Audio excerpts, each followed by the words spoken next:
5వ తరగతి చదువుతున్నాను. గౌరవనీయులైన ప్రధాన ఉపాధ్యాయులకు,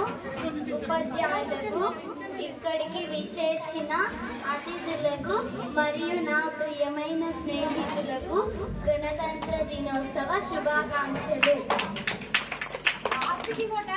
ప్రతి సంవత్సరం జనవరి 26న భారత గణతంత్ర దినోత్సవం జరుపుకోవడానికి ప్రధాన కారణం ఏమిటంటే 1947న ఆగస్టు 15వ తేదీన భారత స్వతంత్రం వచ్చినప్పటికీ మన దేశానికి సొంత రాజ్యాంగం లేదు.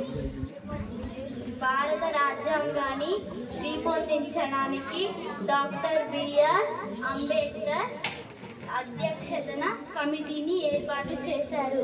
భారత రాజ్యాంగాన్ని రూపొందించడానికి 2 సంవత్సరాల 11 నెలల 18 రోజులు పట్టింది.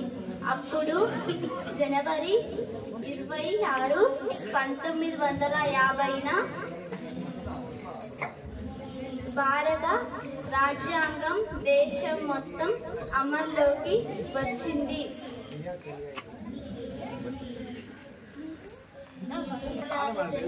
ముగిస్తున్నాను.